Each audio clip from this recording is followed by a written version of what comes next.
Good morning mga idol. Good morning kasi ito nagkakape lang ako. Meron tayong hopya tsaka potosiko.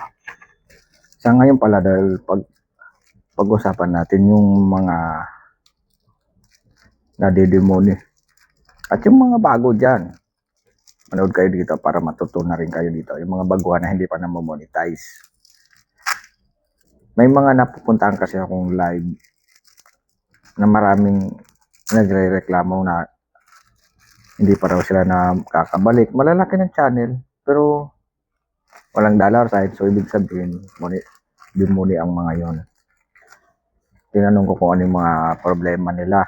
Kasi sabi ko, ako, ang galing din sa demoni. Inauthentic content sa akin.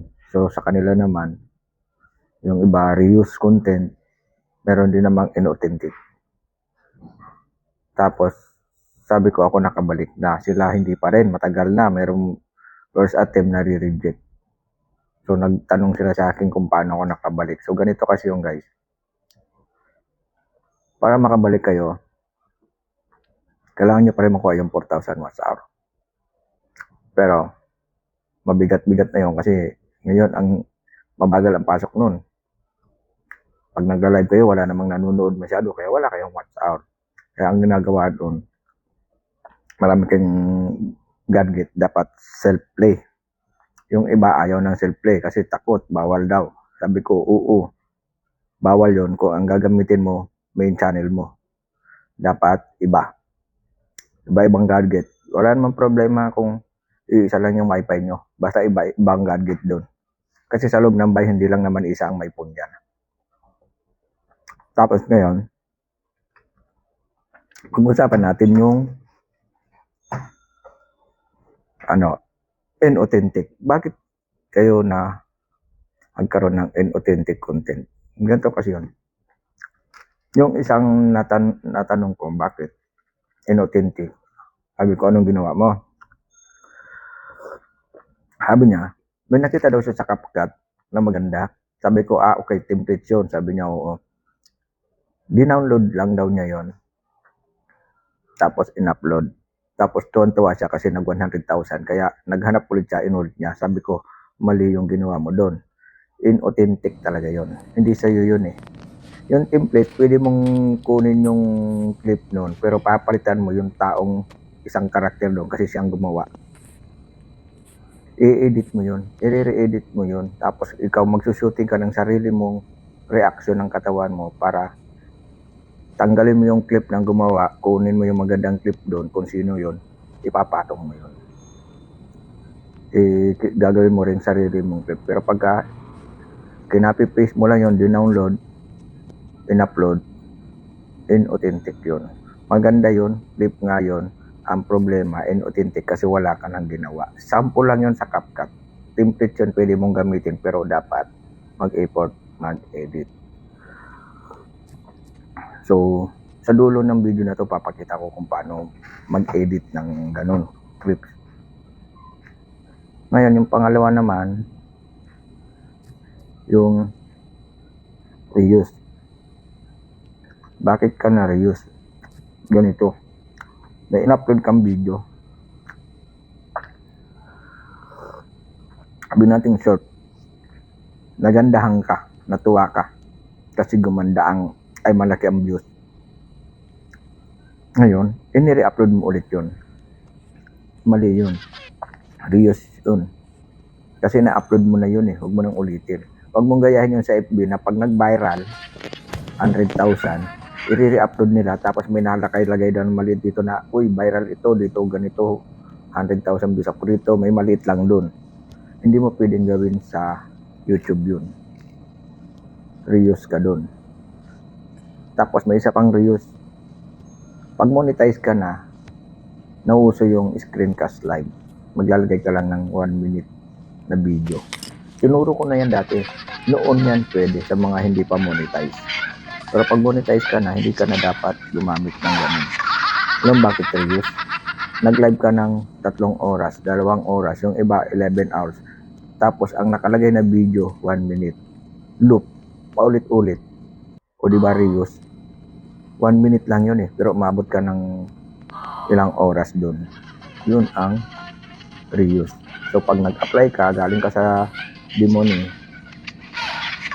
dahil sa reuse, tapos yun ang ginamit mong live, hindi ka ma-approval kasi reuse pa rin yung gamit mo.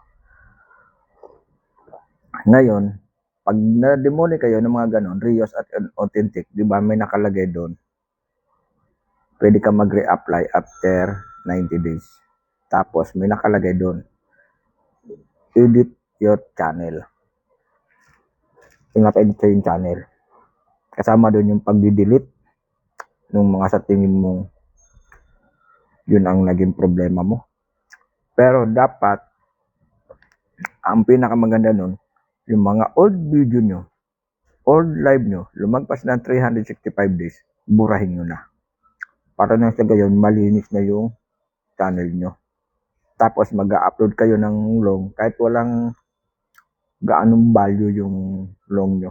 Importante lang meron kayong upload sa loob ng 1 linggo, 2 hanggang 3 beses.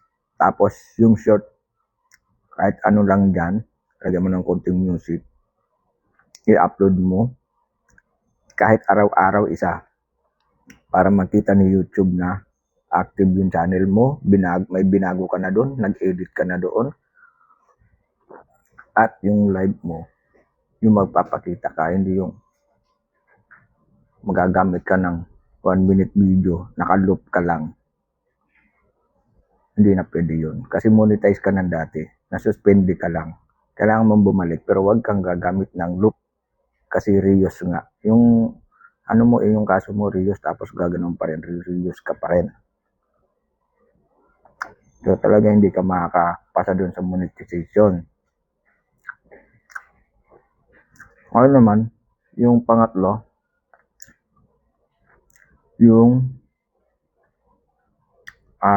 suspended channel due to related channel. Kaya naman nagawan ko na ng naunang content. So tingnan nyo na lang, ilalagay ko na lang yung link. Kasi naipaliwanag ko na yan. Pero magpapaliwanag ko ng konti, maiksi lang. Pag suspended related channel yon, kasi pwedeng ikaw may channel ka na nasuspende na-terminate na yon, hindi na ibinalik na YouTube, tapos gumawa ka ulit, kaso ang ginamit mong device, same pa rin. So, magsuspect si YouTube nun. Or kung hindi man ikaw ang na-terminate, uso yung sa group nyo, di ba may mga team kayo na nagpapaplay ng mga video nyo, merong isang group doon, mayroon kayong kasama sa grupo na terminated na yung channel, pero naandun pa rin. Meron kasi dyan, di ba, sa laptop, may mga nakalagay na channel, pang play, para sa views to views. Pero may suspended na pala dyan, may terminated na dyan. Nadidetect na YouTube yun na may gumagamit pa rin, terminated channel na ipi-play. So, hindi ikaw may kasalanan, nadamay ka lang dahil doon sa grupo nyo na merong mga ganun. So, makakabalik ka pa rin doon. Ipapareview mo lang ulit yung channel mo. Nagduda lang si YouTube nun. Kaya ka suspended. Pero, kailangan kunin mo yung 4,000 watch hour. Dahil once na demonetize tayo, bagsak ang watch hour. Kasi i-delete mo yung ibang video. Eh, paano kung yung pinagdududahan mong viral, di-delete mo yun, watch hour nun, tanggal yun. Yung sa mga live mo, tatanggalin mo, sa mga luma, wala ka ng watch hour, maghahabol ka ngayon. Ngayon, wala kayong gadget, sa akin pwede magpatulong. Kaya lang ngayon, loaded yung laptop ko. May 2 channel akong piniplay. Tig-3 sila dun. 8 AM to 8 PM yon. Tig-3 sila. Hindi sana ako naniningil nun, pero kailangan din kasi wifi, pagod ng laptop. Saka yung nagbabantay nun. Kasi kailangan pampahanginan yun, mainitan di ba? Mahirap, wala naman kaming aircon. So, bahala na kayo nung magbabayad nun. Pag nakabalik na kayo monetize, pag naabot nyo na yung 4,000, at alam nyo makakabalik kayo, yun, pwede na kayo magbigay. Pang ano lang naman, siyempre, alam mo naman, mahal ang wifi, di ba? Okay na. Doon nyo na lang panoorin sa nauna kong upload yung related, o tama, yung suspended channel, yung related suspended channel ha. Hanggang dito na lang, humahaba na to, lumalamig yung kape ko. Bye-bye.